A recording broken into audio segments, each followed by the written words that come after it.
Welcome to Gospel Tangents, the best source for Mormon history, science, and theology. I'm Rick Bennett. In our final conversation with Barbara Jones Brown, we'll talk about who deserves the most blame for the massacre. Is it John D. Lee, Brigham Young, or could it be leaders of the Iron County militia?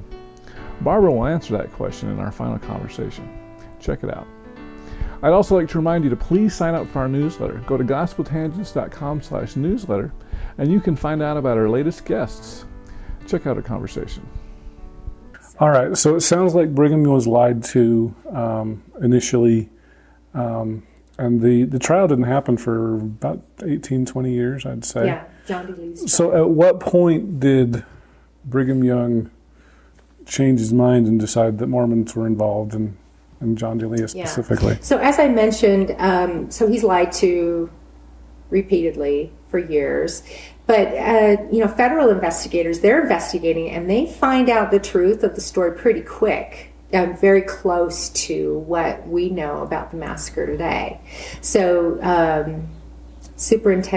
Indian Superintendent Jacob Forney goes south in 1859, and he does his own investigation, just asking around, and he gives an account of what he's discovered, and it's very close to what we know today. Judge John Cradlebaugh, who also is there in 1859, does his own investigation. He has witnesses. He goes down to Cedar City, and he has witnesses come and knock on his door in the middle of the night and tell him things. He doesn't name names of who comes to him, I think perhaps to protect their safety, but he figures out what happens as well, pretty close to the actual story. There's some details that were wrong, but both of them have a pretty good understanding of what happened. So if these federal investigators know that early that it wasn't just Indians, it was Mormons. So 1859 is probably the earliest anybody was super clear on it? Is that safe to say? Well, of course, the perpetrators knew in 1857 what happened. Right. But again, in terms of investigations, the earliest records we have of investigations showing that they had figured out closely what had happened was in 1859. Then you have like Mormon investigators, Amasa Lyman and George A. Smith, who look into it, and they go with the Mormon version of it was an all-Indian massacre. So, is that perception? Is it cover-up? Is it perception of not being willing to believe the worst, that your own people actually did such a heinous crime? Is it wanting to cover up? Who knows? But what we know is the non-Mormons who didn't have that need to excuse their own people, because this is not their own people, they pretty much get to the bottom of it pretty quickly. Well, I mean, to me that's a little bit surprising, because there would be a reason to hide from the non-Mormons, right? What really happened? Why wouldn't the Mormons have lied and still tried to blame it on the Indians? Right, yeah, which they do. And so what happens with church leaders who go south from Salt Lake City, they're listening to the church leaders of the South, who are the very perpetrators of the massacre. So they're getting that story. They're listening to them. They trust these men. And that story is easier to believe, right? Yeah. That story is easier to believe.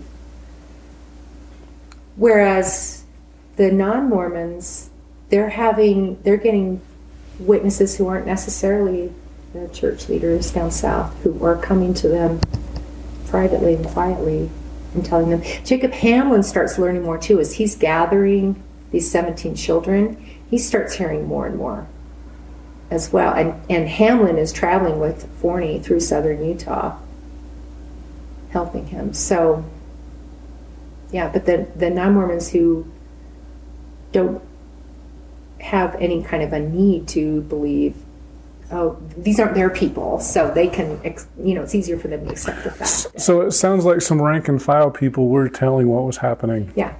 Mm-hmm. Okay. And so the federal investigators were getting a pretty good idea as early as 1859. Yes. Brigham Young still believing his church leaders. At what point does Brigham Young change his mind? Yeah. So and this is the other thing with Young is he's trusts his own men implicitly, and he does not trust outsiders. That's long been ingrained in him. Yeah. After the experiences of the early church, he does not trust outsiders, and he thinks that anyone who are against the Mormons are anti-Mormon. So he doesn't trust other stories. So slowly over time, though, as more rank and file it starts to become undeniable that there was white men's involvement, and so he starts to come to believe that John D. Lee and Isaac Haight were involved. Now, at this time, he doesn't have civil authority; he just has church authority, right? Because he's not the governor anymore, and so he excommunicates John D. Lee and Isaac Haight eventually, and then would it be safe to say that those were the two most responsible people for the massacre? I think William Dane is also responsible because he gave the final okay to go ahead and carry it out as Iron County militia commander. Philip Klingsmith was clearly very much involved and clearly received much of the spoils. We know from a clerk of Philip Klingsmith that he was pilfering tithing funds and stealing from the people long before the massacre. Oh, really? Mm-hmm. Wow. Yeah. So that he had that history. And then John M. Higbee was also very responsible. He was the one who came up with the plan for decoying the immigrants out. So, but yeah, Lee and Haight bear major responsibility. Absolutely. Forgot where I was. Yeah, I was just asking who had the biggest responsibility there, would you say? So I would say those 5 men. Those 5 men. So Higbee came up with the plan. Haight and Dame were the 2 stake presidents that signed off on the plan. Well, it was more in their...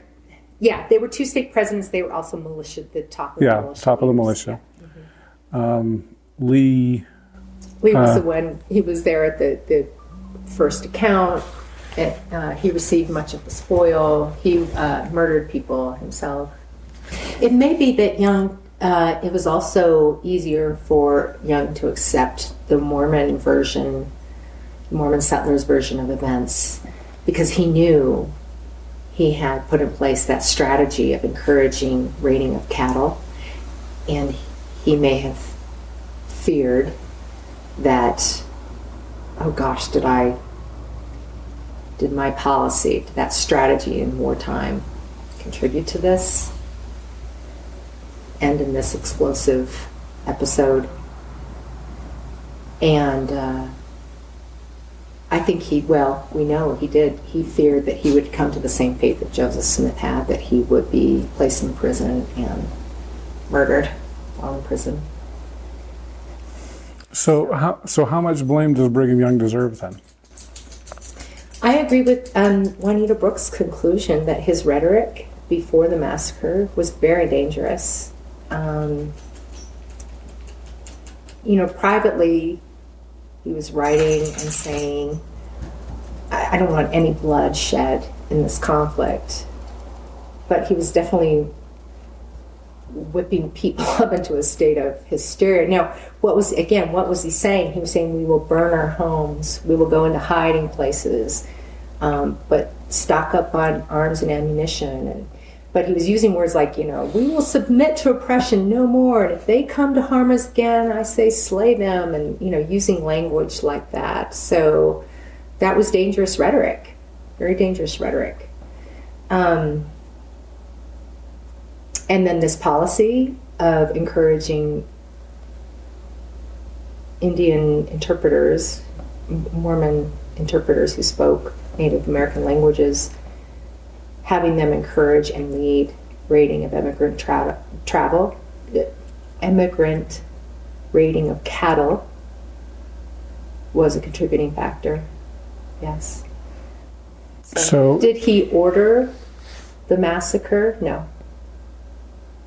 But did these policies and things he was doing create an atmosphere, create a situation in which the massacre could occur, yes. So in today's world, if sounds like you think that the main five contributors are John D. Lee, Higbee, Dame, Klingon Smith. Who am I missing? Who's the fifth one?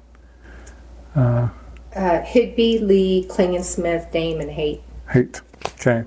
So those are probably the five most responsible. Would Brigham Young be an accessory to that with his rhetoric? I don't think he's an accessory to the crime. I think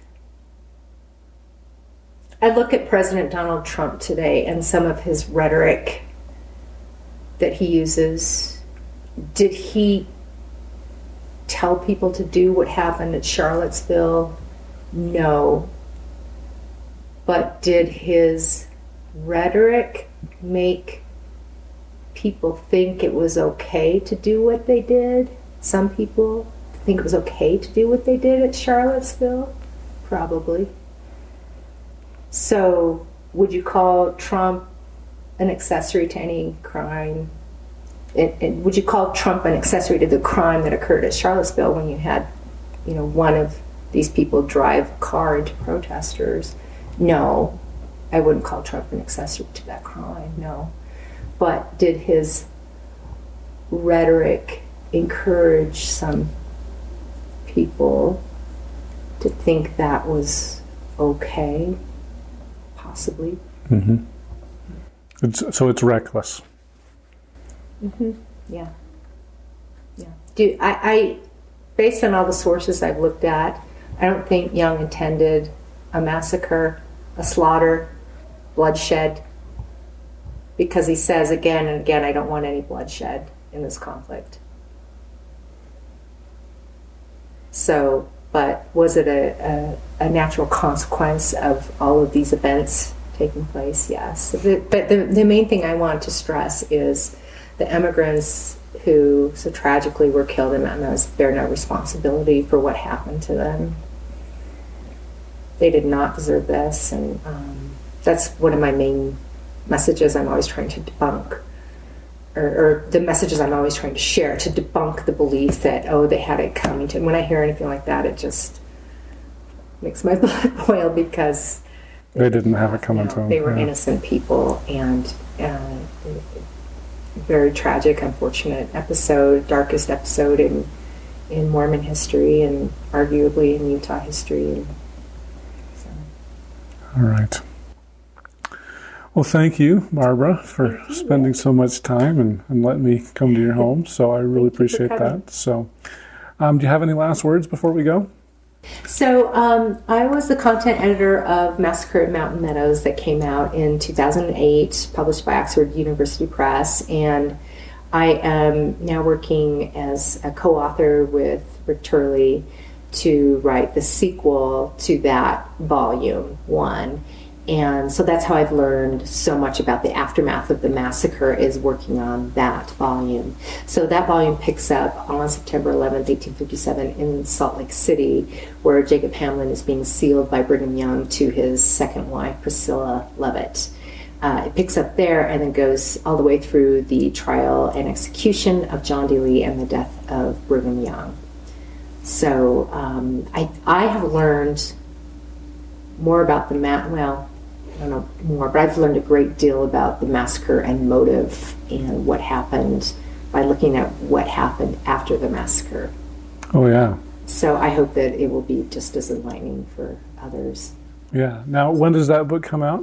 So it will also be published by Oxford University Press, and we're putting final touches on it, and then it will go to the press, and once a press has a book, it typically takes up to 18 months. Oh, really? That long? Well, they send it to peer reviewers and then get the feedback from peer review, and then we would address that. And so, yeah, it's for an academic press, it takes. Oh, I was thinking this was going to come out soon. It's going to be another 2 years, soon. probably. Well, yeah, hopefully less than that. We'll see. We'll see. Well, I'm really looking forward to that. Thank you. I am too. Looking forward to it to be over, I'm sure. Yeah. So, all right. So it's really nice to get a good preview really early. So, Thanks. all right. Well, thanks again for listening or for talking here on Gospel Tangents. Thanks, Rick. I hope you enjoyed our conversation with Barbara Jones Brown. I hope you learned as much as I did. It was a really fun conversation. Thanks a lot, Barbara. I really appreciate it. I also would like to encourage you to keep an eye out for her upcoming book with Richard Turley. And oh, by the way, we have an upcoming interview with Richard Turley here in a couple of weeks. So it will also be on the Mountain Meadows Massacre. In our next interview, we're going to be talking to Michael Marquardt. He's kind of an unsung hero in church history circles. But at any rate, most of you know that the church was organized in Fayette, New York. But Michael has come across some early church periodicals that say that it was organized someplace else.